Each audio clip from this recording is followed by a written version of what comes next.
Ya, Anda kembali di Apa Kabar Indonesia Pagi. Pemirsa, Kepolisian Daerah Selangor, Malaysia mengungkapkan penembakan terhadap 5 WNI dipicu oleh perlawanan yang dilakukan para WNI saat petugas patroli Malaysia mencoba melakukan penangkapan. Berdasarkan pernyataan media dari polisi daerah Selangor, petugas kepolisian Malaysia ini mendapatkan laporan adanya kapal yang hendak keluar dari perairan Malaysia dengan membawa warga negara asing. Namun kapal tersebut diduga telah melanggar kapal patroli pihak agensi penguatkuasaan maritim Malaysia. Baku tembak terjadi setelah adanya perlawanan dari orang yang berada di kapal WNI tersebut dengan menggunakan parang. Kapal milik WNI pun berhasil melarikan diri setelahnya. Namun pada pagi hari, petugas menemukan sebuah kapal terdampar dan menemukan 1 WNI dalam keadaan tewas dan 4 lainnya dalam keadaan terluka.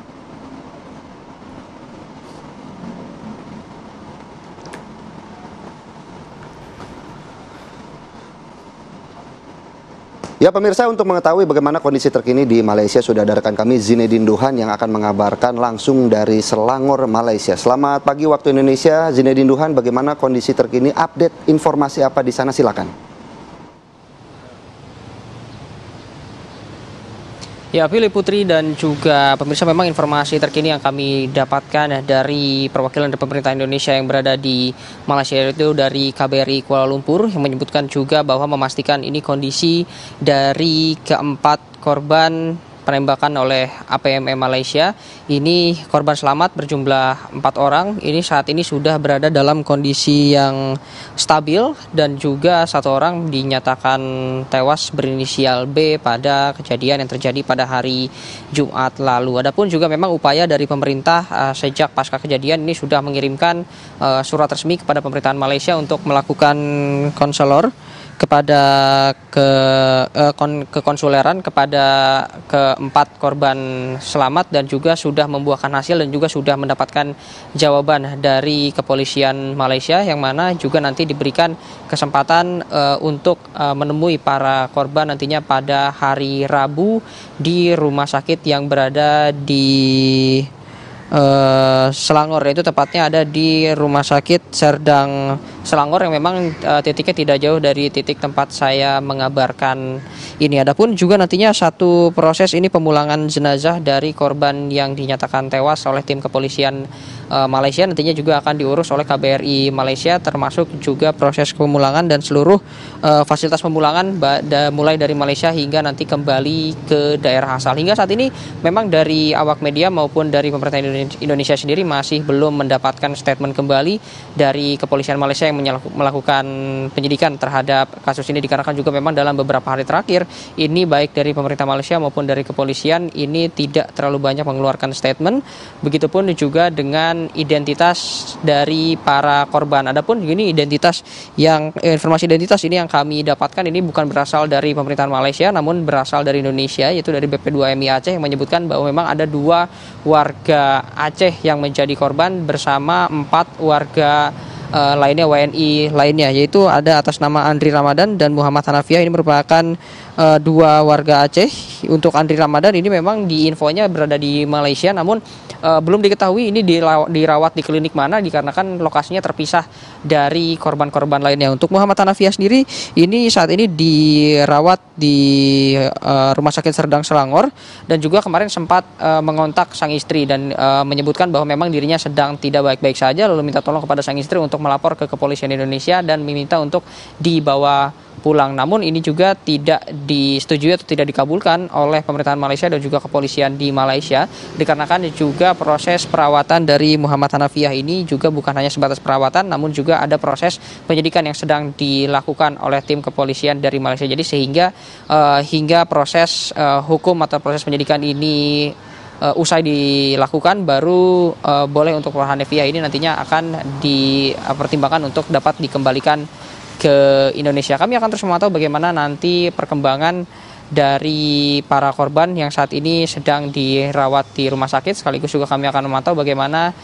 proses penyidikan yang nantinya akan disampaikan oleh kepolisian Malaysia yang saat ini sedang melakukan penyelidikan lebih lanjut mengenai penembakan yang dilakukan oleh salah satu anggota dari APMM Malaysia. Untuk sementara itu, Pilih Putri.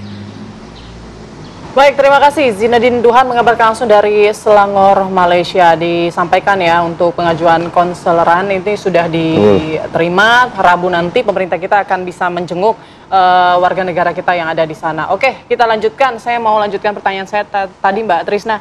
Ini publik mempertanyakan soal keseriusan pemerintah. Walaupun dikatakan ini sejumlah WNI non-prosedural, tapi kan ini jadi hak dan tanggung jawab pemerintah juga untuk melindungi. Ya, kalau sudah di wilayah negara lain, apapun statusnya dia berangkatnya, dia tetap warga negara Indonesia. Itu yang poin yang penting. Lalu ini juga menunjukkan bahwa negara Indonesia gagal mengelola wilayah perbatasannya, sehingga banyak jalur-jalur yang kemudian dimanfaatkan oleh dalam tanda kutip oknum untuk melakukan pengiriman pekerja migran secara non prosedural. Nah, ini juga sekalian di sini saya mau bilang bahwa teman-teman pekerja migran ketika dia bekerja di sana dan selalu dielulukan sebagai pahlawan devisa ya, tapi dalam sekarang ini itu kami bilang itu adalah mitos gitu, karena upaya perlindungannya sama sekali tidak sepadan dengan apa yang telah diberikan aspek ekonomi dalam arti remitansi, pengiriman remitansi ke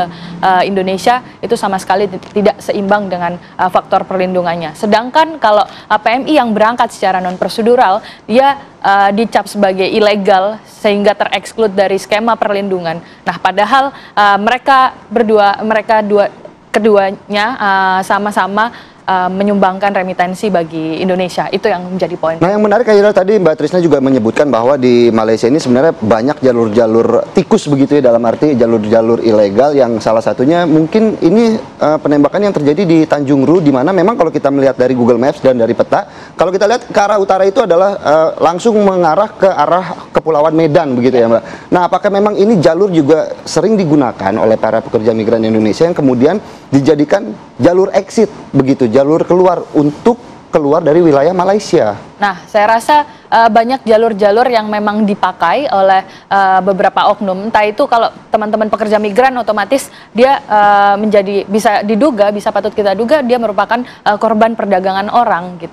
Di dalam wilayah-wilayah yang pemerintah kita nggak bisa jaga gitu dalam tanda kutip ya. Jadi pengawasannya maksudnya kurang? Sangat kurang sekali. Saya beberapa kali berkunjung ke wilayah-wilayah perbatasan di daerah NTT, Batam, dan mereka cukup lemah mengenai pengawasan dari wilayah perbatasan itu. Lalu penguatan gugus tugas yang telah dibentuk oleh kepolisian dalam arti untuk menjaga perbatasan dalam hal pencegahan dan pemberantasan TPPO itu sangat lemah juga. Kepolisian yang seharusnya mengambil alih besar karena pasca revisi dari Perpres gugus tugas, alih tugas dari ketua harian yang sebelumnya adalah Kementerian Pemberdayaan Perempuan dan Perlindungan Anak menjadi Kepolisian RI. Ini juga dalam beberapa wilayah kami undang untuk membahas gugus tugas ini juga selalu absen. Lalu kasus ini patutnya juga menjadi satu pijakan dan refleksi bersama bahwa teman-teman KP2MI yang setingkat badan menjadi tingkat kementerian harus segera berbenah. Bukan cuman punya target pengiriman pekerja migran yang 425.000 orang, tapi juga bagaimana skemanya tata kelola migrasi yang aman juga harus dibenahi terlebih dahulu gitu. Oke. Tapi Mbak, mungkin selain pengawasan kita yang minim atau perlindungan kita yang minim, ada nggak kemudian faktor tidak komitmennya pihak Malaysia juga untuk dalam hal ini adalah soal penegakan hukum diplomasi misalnya kayak gitu? Ya, kita sebenarnya sangat menyayangkan juga sekarang pemerintah Malaysia, negara Malaysia menjadi tuan rumah dari keketuaan ASEAN. Itu yang cukup saya tekankan. Karena dalam lingkup regionalisme Asia Tenggara, sebenarnya kita punya banyak modalitas mengenai instrumen-instrumen untuk dipakai dalam perlindungan pekerja migran. Itu yang juga berarti pemerintah Malaysia juga telah mengingkari beberapa kesepakatan yang telah ditandatangani sendiri. Lalu Indonesia sendiri, ini sekaligus juga evaluasi dari keketuaan Indonesia 2 tahun lalu. Indonesia juga telah mengeluarkan 3 deklarasi terkait perlindungan pekerja migran, namun juga sampai sekarang ternyata itu juga hanya menjadi deklarasi, tapi teman-teman di wilayah itu perlu banyak improve untuk. Kalau dari data Mbak Trisna, kita juga tadi sudah mendengar bagaimana penjelasan dari reporter Zinedine Duhan yang saat ini berada di Selangor, Malaysia. Memang kan juga sebelumnya dari korban sendiri sempat menghubungi istri begitu ya untuk meminta tolong. Apakah Kalau dari kacamata Migrant Care sendiri sebenarnya kasus ini apakah bisa diantisipasi sebelumnya apabila ada respon yang cukup cepat begitu dari pemerintah? Ya, sebenarnya bagaimana kemudian kasus ini tidak berulang, tentu saja segerakan mengenai tata kelola migrasi aman. Itu sudah tercantum dalam kesepakatan global yang negara Indonesia sendiri konon menjadi negara champion untuk menandatangani kesepakatan global ini. Nah, itu yang pertama. Nah, yang kedua, bisa untuk menghubungi PWNI. Sebenarnya PWNI, perlindungan WNI dari Kemlu juga punya satu desk khusus yang untuk perlindungan WNI apabila terjadi beberapa kasus yang menimpanya gitu. Namun juga mungkin lebih digalakkan lagi bagaimana sosialisasi di teman-teman WNI yang ada di luar negeri, khususnya Mbak, PMI. saya juga penasaran nih, mau tanya soal stigma PMI kita di Malaysia itu sebenarnya seperti apa sih? Karena memang banyak yang beredar itu juga stigma PMI kita yang kurang baik begitu ya di negara jiran. Jadi kalau kurang baik tentu saja ini perspektif dan tentu saja ini kalau bagi kami ini adalah penyediaan tata kelola yang kurang memadai. Sehingga membuat beberapa terbukanya jalur-jalur non-prosedural, lalu otomatis jalur-jalur non-prosedural tidak melalui balai latihan kerja sebelum ketika pemberangkatan. Itu juga tidak baik ke dalam hal karena tata kelolanya juga kurang baik. Coba kita lihat lagi data berapa pekerja migran yang ada di Malaysia. Saya tanya ke KP2MI, saya tanya di Kemlu, tidak ada punya data. Tidak punya satu data spesifik berapa pekerja migran Indonesia yang ada di Malaysia maupun di seluruh dunia ini. Tidak ada satupun data valid. Tidak ada? Tidak. Berarti tugas mereka hanya mengirimkan dan tidak mendata atau seperti apa kalau dari kacamata Metrisna melihatnya? Nah, ini yang penting. Saya rasa sekarang sudah diketuai atau dimulai dari teman-teman BPS untuk mengumpulkan satu data migrasi bersama dengan kementerian-kementerian lain. Ini yang penting untuk didorong. Nah, untuk apakah teman-teman di kementerian hanya mengirimkan, bisa juga disebut demikian, tapi itu juga dampak dari tata kelola yang tidak memadai ini, sehingga banyak jalur-jalur yang mengakibatkan tidak terdatanya pekerja migran kita gitu. Kalau misal kita lihat di data pemilu saja kemarin, ada DPT luar negeri itu hanya 1,7 juta di seluruh dunia. Padahal kalau kita lihat sendiri, masa sih data pekerja migran kita 1,7 juta, sedangkan data 1,7 juta itu sudah termasuk pelajar, untuk pelancong dan lain-lain yang masuk dalam DPTLN. Berarti sama sekali tidak punya data yang valid. Ini jadi masukan juga ya buat Migrant Care, mengingatkan pemerintah, evaluasi buat kita, dan juga kedatangan Prabowo di sana juga, presiden kita di sana juga menjadi apa ya, fokusnya juga salah satu topik yang dibahas begitu dengan PM Malaysia. Semoga ya ke depan tidak terjadi lagi. Betul, ini yang terakhir. Yang sama. Apalagi juga kalau kita melihat romantisme Pak Presiden Prabowo Subianto dengan Anwar Ibrahim ini kan cukup baik begitu ya, apalagi kalau ada kasus-kasus seperti ini kan tentunya juga jadi merusak hubungan baik. Terima kasih. Terima kasih banyak Mbak Trisna atas waktunya dan juga penjelasannya. Sudah bergabung sama kami. Selamat pagi. Selamat pagi. Nah Putri, selanjutnya di segmen berikutnya kita mau bahas apa nih Putri? Kita bahas nih, soalnya viral-viral juga. Ini mantan Kasat Reskrim Polres Jakarta Selatan, AKBP Bintoro, beserta 5 orang lainnya digugat secara perdata di Pengadilan Negeri Jakarta Selatan atas dugaan menerima uang 5 miliar rupiah tunai, serta uang senilai 1,6 miliar rupiah dalam bentuk transferan. Kita akan hadirkan informasinya sesaat lagi pemirsa, tetap bersama kami.